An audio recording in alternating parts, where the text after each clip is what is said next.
వాగర్థావివ సంపృక్తౌ వాగర్థ ప్రతిపత్తయే జగతః పితరౌ వందే పార్వతీ పరమేశ్వరౌ.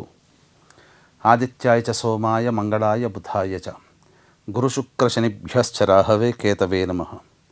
శృంగేరి జగద్గురు పీఠాధిపతులకి, కంచి పీఠాధిపతులకి నమస్కారములు తెలియజేసుకుంటూ కార్యక్రమాన్ని ప్రారంభిద్దాం. ఈ రోజున మనము ఒక ప్రత్యేకమైనటువంటి విలక్షణమైనటువంటి కార్యక్రమంలో మనం అడుగుపెట్టకపోతున్నాం. వీక్షించేటువంటి ప్రేక్షకులు కూడా కార్యక్రమాన్ని ఆశాంతం వినే అవకాశాన్ని చూసుకోండి. ఎందుకనంటే ప్రస్తుత కాలమాన పరిస్థితుల ప్రకారం జరిగేటువంటి పరిణామాలు భవిష్యత్తులో ఎలా ఉండబోతున్నాయనేది నాకు తెలిసిన ఆస్ట్రాలజీ పరిజ్ఞానం మేరకు మీకు తెలియచేయడం జరుగుతుంది. ఆలస్యం చేయకుండా వివరాలకు వెళ్ళిపోదాం. యుద్ధ ప్రభావము అంటే ఇరాన్ ఇజ్రాయెల్ మధ్య సాగిన యుద్ధము కాస్త ప్రపంచంలోని పలు దేశాలు కూడా ఇందులో భాగస్థులయ్యే అవకాశం ఉన్న యుద్ధంగా భవిష్యత్తులో పరిణామం చెందబోతుంది. మనకు ఈ పరాభవనామ సంవత్సరంలో పంచగ్రహ కూటమి అనేటువంటిది ఏర్పడింది. 24వ తారీఖు ఫిబ్రవరి తేదీ నుంచి ప్రారంభమైంది. 1వ తారీఖు మార్చి వరకు ఉంటుందని మనం చెప్పడం జరిగింది. ఆ పంచగ్రహ కూటమి ప్రభావం వలన ఖచ్చితంగా ప్రపంచంలో యుద్ధ వాతావరణాలు ఏర్పడబోతాయి అని సుస్పష్టంగా అనేక ప్రసార మాధ్యమాల్లో చెప్పడం జరిగింది. అనుకున్నట్టుగానే ఫిబ్రవరి 28వ తేదీన ఇజ్రాయెల్ ఇరాన్ మీద యుద్ధం ప్రారంభం అనేటువంటిది సాగింది. ఇక ఆ యుద్ధము పలు దఫాలుగా భీకర దాడిలోకి వెళ్ళిపోవడము, అనేక దేశాలు ఇందులో తలమునకలై సతమతం అవ్వడం కూడా జరిగింది. ముఖ్యంగా పెద్దన్న పాత్ర పోషించే అమెరికా కూడా రంగంలో దిగింది. అయితే ప్రధానంగా అదే సందర్భంలో చెప్పాం, ఈ ఫిబ్రవరి 24 నుంచి మార్చి 1వ తారీఖు రోజున ఏర్పడబోయేటువంటి పరిణామాలు యుద్ధం ప్రారంభమవ్వడం, మార్చి 21వ తారీఖు రోజున ఒక గొప్ప అవకాశం వస్తుంది. యుద్ధం ముగింపు చేసుకునే దశ అనేటువంటిది మనకు అవకాశం వస్తుంది. అప్పుడు సద్వినియోగపరుచుకున్నారా మంచిది, లేకపోతే మళ్ళీ ఏప్రిల్ 21వ తారీఖు రోజున అవకాశం వస్తుంది. కానీ దానికి సంబంధించినటువంటి తీవ్ర పరిణామాలు కూడా ఎదుర్కోక తప్పదు అనేటువంటిది మనం ప్రధానంగా చర్చించుకోవడం జరిగింది. ఆ చర్చ అనుగుణంగానే 21వ తారీఖు తర్వాత అందరూ కూడాను కొంతకాలం ఆపడం జరిగింది. ఏది, ఈ ట్రంప్ యుద్ధాన్ని ఆపడం జరిగింది. మళ్ళీ కొంతకాలం యుద్ధం చేసిన తర్వాత మళ్ళీ ఒక 4-5 రోజులు యుద్ధం జరిగిన తర్వాత సీజ్-ఫైర్ అంటూ మొదలుపెట్టాడు. ఇప్పుడు ఈ సీజ్-ఫైర్ అనేటువంటిది చర్చలు, ఇరాన్, అమెరికా, ఇజ్రాయెల్, పాకిస్తాన్ మధ్యవర్తిత్వ దేశంగా ఉండి చర్చలు జరిగాయి, కానీ ఫెయిల్యూర్ అయిపోయాయి. తదనంతర వాతావరణ పరిస్థితుల ప్రకారం చూసుకున్నట్టయితే భవిష్యత్తులో అతి కొద్ది రోజుల్లోనే ఏం జరగబోతుంది అనే ఉత్కంఠ ప్రపంచ దేశాలందరికీ కూడా ఉంది.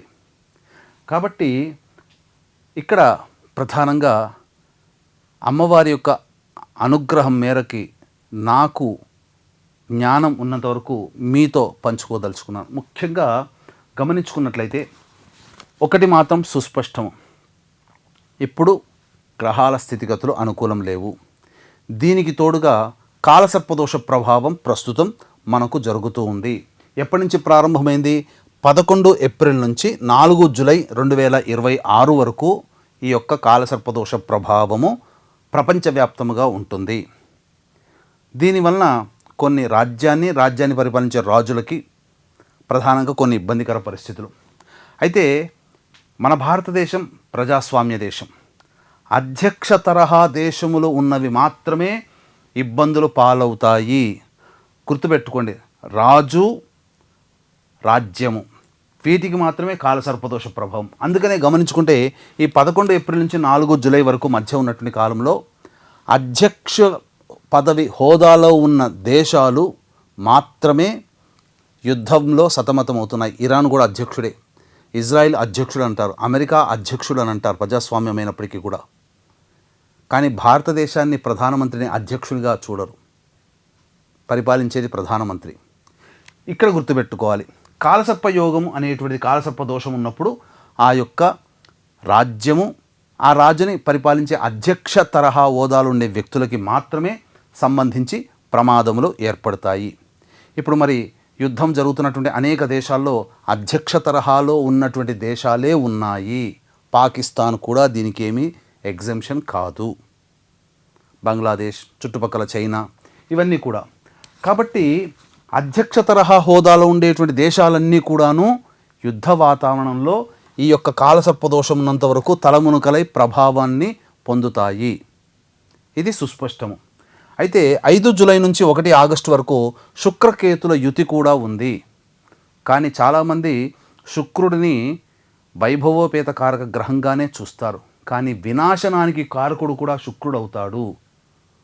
కాబట్టి శుక్రకేతుల యుతి యోగభంగము. 5 జూలై నుంచి 1 ఆగస్టు వరకు ఉన్నటువంటి యుతి కూడా యోగభంగము. ఇది ప్రధానమైనటువంటి ఒక కారణంగా చెప్పవచ్చు.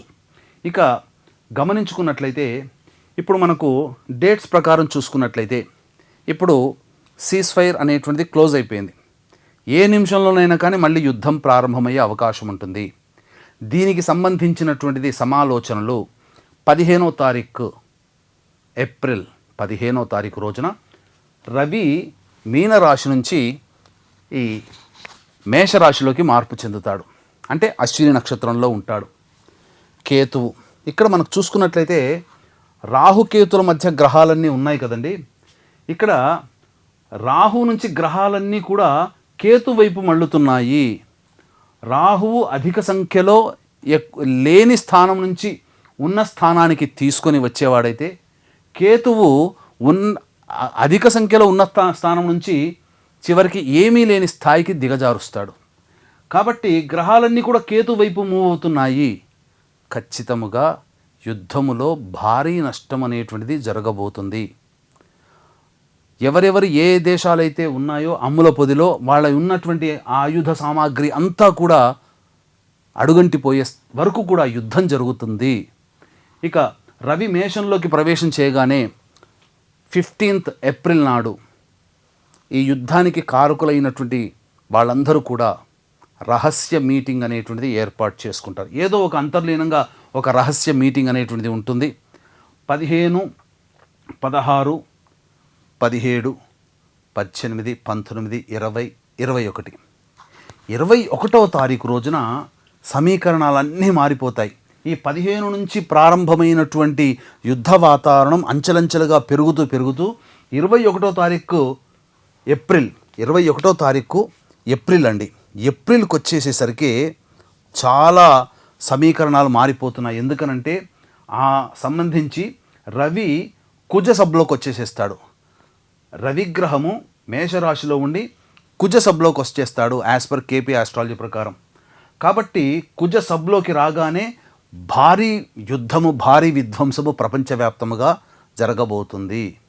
ఏదో ఒక పెద్ద పెను ప్రమాదము ఆ యొక్క 21 ఏప్రిల్ రోజున జరగబోతుంది. ఆ రోజున కనుక చూసుకున్నట్లయితే మృగశిర నక్షత్రము మంగళవారం అయింది, కుజ నక్షత్రం అయింది, కుజునికి సంబంధించిన వారం అయింది.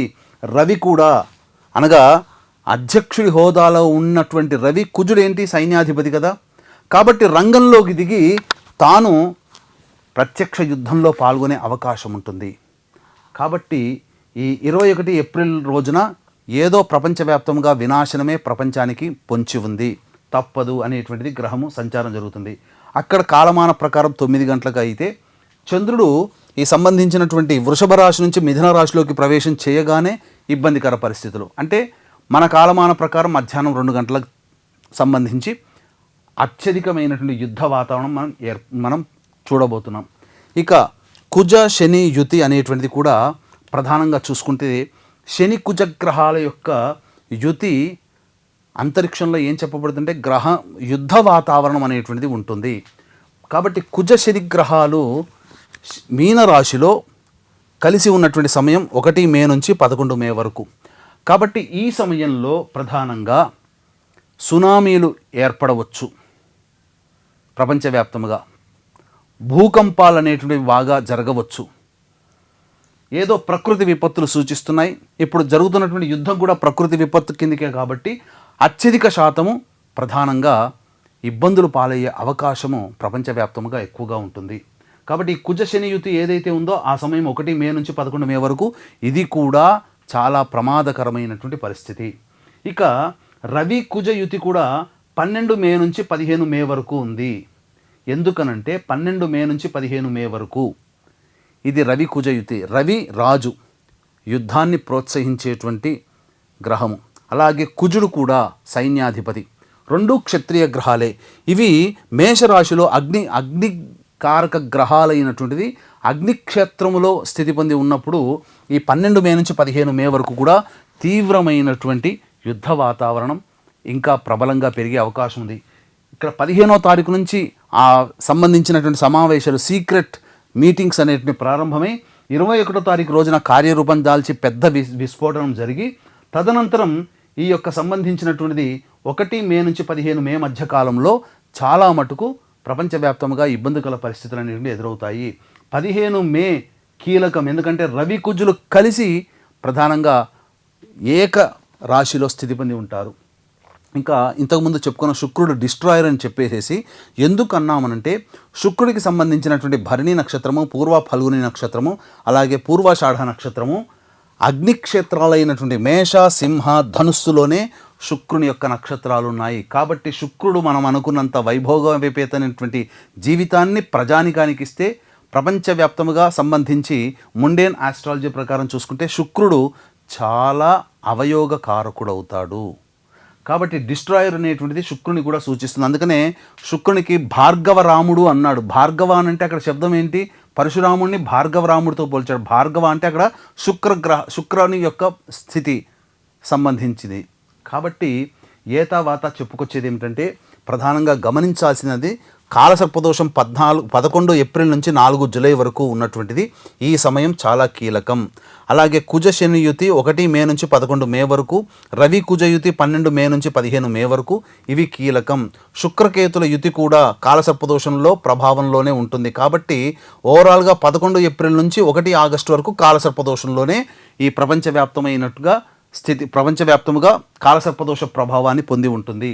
కానీ 21 ఏప్రిల్ చాలా కీలకమైనటువంటి రోజు, చాలా విధ్వంసం జరుగుతుంది. అలాగే కుజ శని యుతి ఉన్నటువంటి సమయంలో కూడా విధ్వంసం జరుగుతుంది. ఈ యొక్క గ్రహాలన్నీ కూడా మీరు చూసుకున్నట్లయితే కాలసర్పదోష ప్రభావంలోనే ఉండగా ఇవన్నీ జరుగుతున్నాయి. అన్నిటికి మించి పెద్ద రహస్యం చెబుతాను. ట్రంప్ జాతకం ఏదైతే ఉంటుందో అది కాలసర్పదోషంలోనే ట్రంప్ జాతకం ఉంది.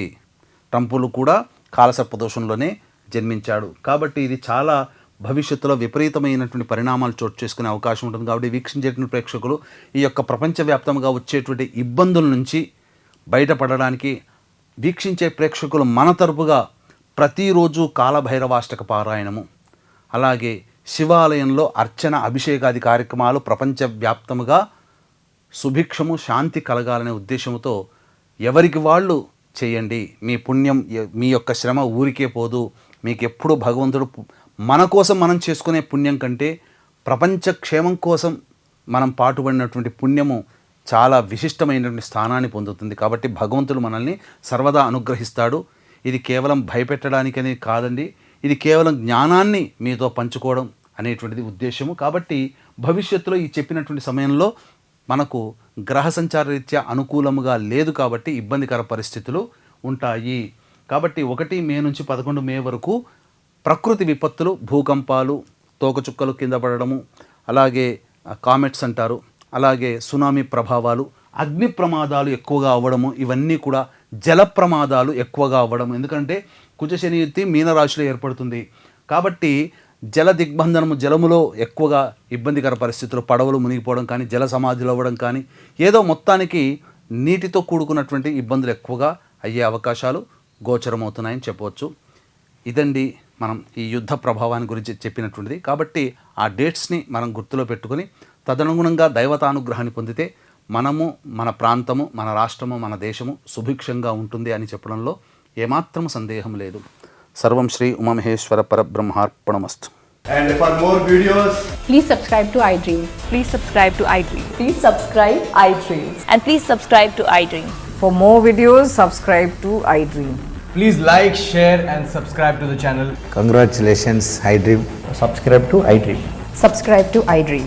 So subscribe to iDream Media. iDreamకి iDream టీమ్ అందరికీ huge congratulations. Please subscribe iDream Media. Please subscribe to iDream. Subscribe iDream. Please subscribe to iDream. iDream అంటే నా కళల ఛానల్ సబ్స్క్రైబ్ చేసుకున్న నోరు తిరుగుతలేదు, మీరైతే గంట గుర్తు కొట్టండి. For more such videos, please subscribe to iDream. Subscribe to iDream. Please subscribe to iDream. Please subscribe iDream Media. Please do subscribe to iDream. Please subscribe to iDream Media. For best entertainment and information, please subscribe iDream. And don't forget to subscribe to iDream.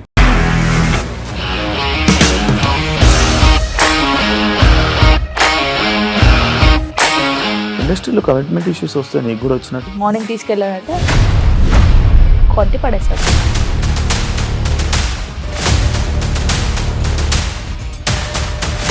ఒక్కళ్ళు కూడా చూడలేదు ఈ cinema అని చెప్పడానికి కూడా చాలా ధైర్యం కావాలి. అది నిజం కదా, దాంట్లో ధైర్యం ఏంటి? ఇది నెక్స్ట్ డే ప్లేట్ మార్చేస్తే తప్పు కదా. As of now, we are comfortable this అని నేను అనుకుంటున్నాను. రష్మిక గారిది మీది ఒకే ఊరంట కదా? నీకు కోపం వచ్చిందంటే బాగా తిట్టేత్తరా? తిట్టేద్దామండి. నిజంగా గేమ్ ని ఎలా చేంజ్ చేయగలిగారు? APSFC వాళ్ళకి 6 నెలల్లో నేను 6 లక్షలు కట్టా. బిజినెస్ చేయాలనుకుంటే it is as difficult as riding a tiger.